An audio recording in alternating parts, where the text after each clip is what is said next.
You are tuned into WMNF Tampa 88.5 FM Community Conscious Radio. Musicians Wanted is now the show, and I am your host, Ryan. Thank you so much for tuning in tonight. But yeah, so speaking of EPs, so last week, the fellows from Dropin Pickup came in. Yay! And one of my favorite local bands, not just because I am good friends with all of them, but because they rock. And their new EP, which is Bearings Lost, is coming out in 9/9 on September 9th. So they came in last week and we recorded a quick and dirty interview with Mike Farrell, Nick Ewing, and Denny Humphreys. So Mike's the lead singer, Nick plays violin, fiddle, I guess you could say, and Denny's the awesome percussionist drummer for the group. So they came in, we recorded a quick and dirty interview with them just to talk about the new album and stuff they have going on. So we're going to hear from that to start off this show.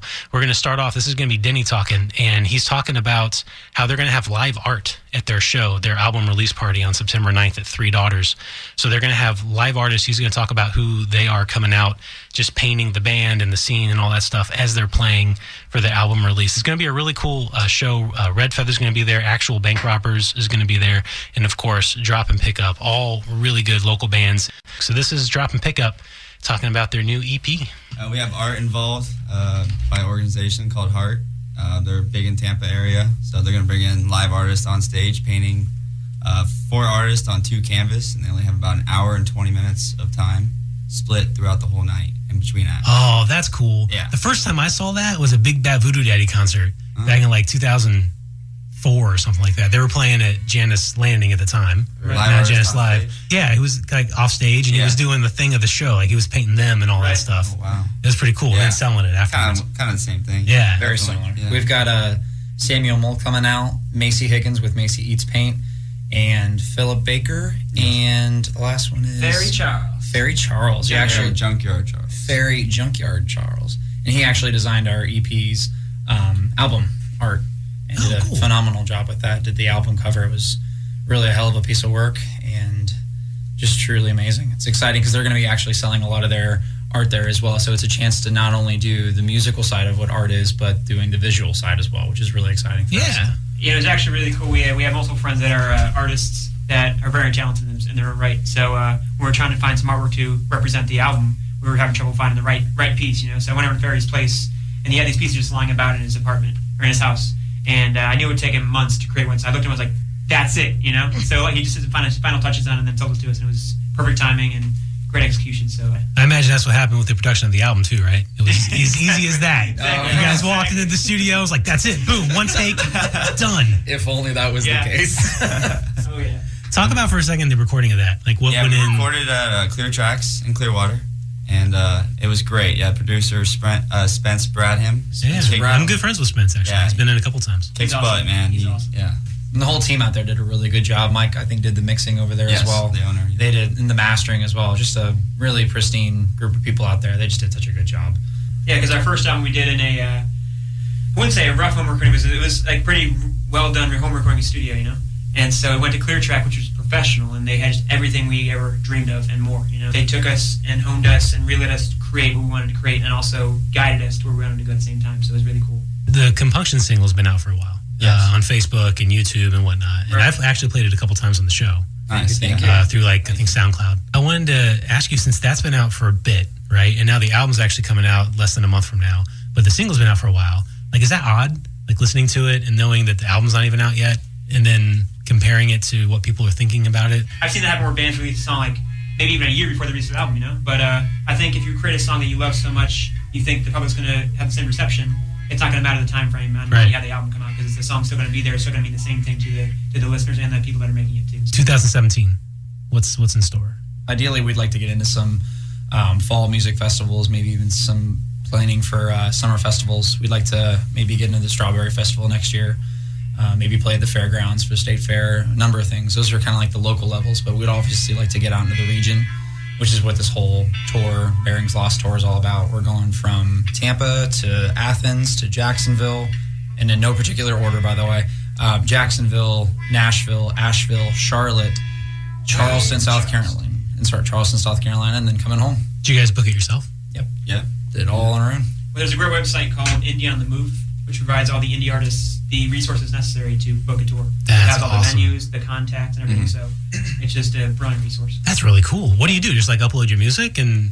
You can do that, but they also give you the contacts for the venues, so you can reach out to them, give them your EPK, whatever you need to present yourself, and you talk with your talk on your own. Yeah. We've had some help in Asheville. We had a management company that's going to house us. They booked the gig for us, and they're helping us out. So we're hoping we make a big impact so we can come back, in a month, 2 months, and just play a regional show, a weekend show, maybe Friday, Saturday in Asheville, North Carolina. Or drive up and make it happen. That's realistic now with everybody working. We can just take off a weekend and go regionally, kick some tail. What is for Bearings Lost? Like, what would be successful for you, realistically, on that? Firstly, I'd say recouping the money that made to make it. But no, outside of that, it's just having this professional sound quality to represent us now in our new phase of what the band is to be. So it's having that new sound that really generates something powerful, emotive of whoever's listening to it. And it's like, that's great music. I'm gonna go see those guys and help them be where they want to be as an artist. We've come out with a new logo, a new theme, everything. The whole band just rebranded for this album, and we worked with Symphonic Distribution about an 8-month marketing plan, basically, where we had it all set in stone. What we're going to do distribution-wise, how we're going to release promos, release the single, and they worked great. Magic distribution-wise too. They're going to put everything: Spotify, iTunes, Pandora. You name it, it's going to be there. They just push it out. So and it's really exciting because I think everybody has different aspirations for what our music is, but we all have the common goal of just making sure it's successful.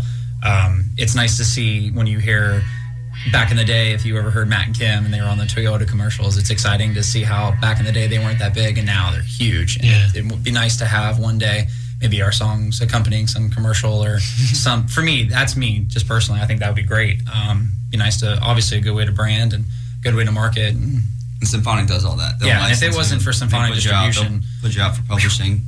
Getting our music out there would be, I would say, almost not impossible, but it would have been. How'd you get in contact with them? What did you just emailing someone? Hey, this is us. They were sponsors at the Ritz Battle of the Bands a couple years ago, back in 2013, and we just connected with them immediately. And they just said, "Hey, let's work together." And they kind of made us their go-to band to kind of push flagship band. Well, they're guinea pigs too. Yeah, they're testing all their stuff on us. We're glad with it, definitely. Yeah, they actually put on the show last night, which was Vibes of the Bay, which was at Crowbar, and they did everything. They did all the local sponsors, all the local artists that came out, even the visual artists. They took care of everything, and they truly have a love for their clients, and they love what's going on here in Tampa. And I remember talking to Jorge, who's the owner, yesterday, and he said, we're actually working on getting a new place in downtown Tampa and really starting to expand their horizons with what they want to do. And he was telling me, he said, it's just taking care of you guys is the ultimate feeling we get out of it. He said, doesn't matter whatever money goes through to make things happen, it's promoting that local sound. And he said, we hope one day that artists can get their music somewhere. And so it was like, oh my God, where's that band from? Oh, they're from Tampa, Florida. They want to make Tampa a new name in the music scene. Wow. Kind of like Austin's, over Nashville, I would say, close to.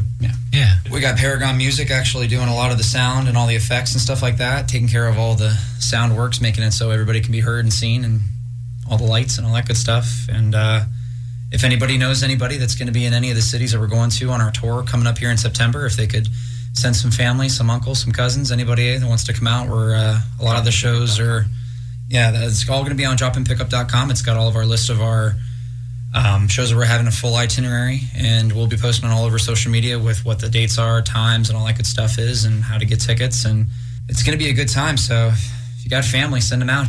That's cool. I'm excited for you guys. Thank you. We're stoked. Yeah, it's going to be awesome. Ryan. Thank you for all the years, man. All the work you put in. It's people probably overlook DJs, but they do the most work as far as promoting the artists, especially in Tampa, especially WMNF. So thank you. Yeah, 100%. My pleasure. Yeah, you guys are fantastic. I get a buzz out of it. So yeah, that's cool. Thanks for coming out. No, thank you, Ryan. Yeah, I appreciate it. Thank you to WMNF. Yeah, Dropin Pickup will be at $3 on 9/9/16 to promote their new album, which is called Bearings Lost. You can go to their website to find it, which is dropinpickup.com, and it's going to be fantastic. Guys, thanks again for coming out. Thank you. Thank you, Ryan. Thank you, guys. Really appreciate it. So that was just, like I said, a quick and dirty interview there from the boys, some of the boys, I should say, from Dropin Pickup. And yeah, thanks again, guys, for coming out. Check them out at Three Daughters if you're so inclined. Go to their website, dropinpickup.com.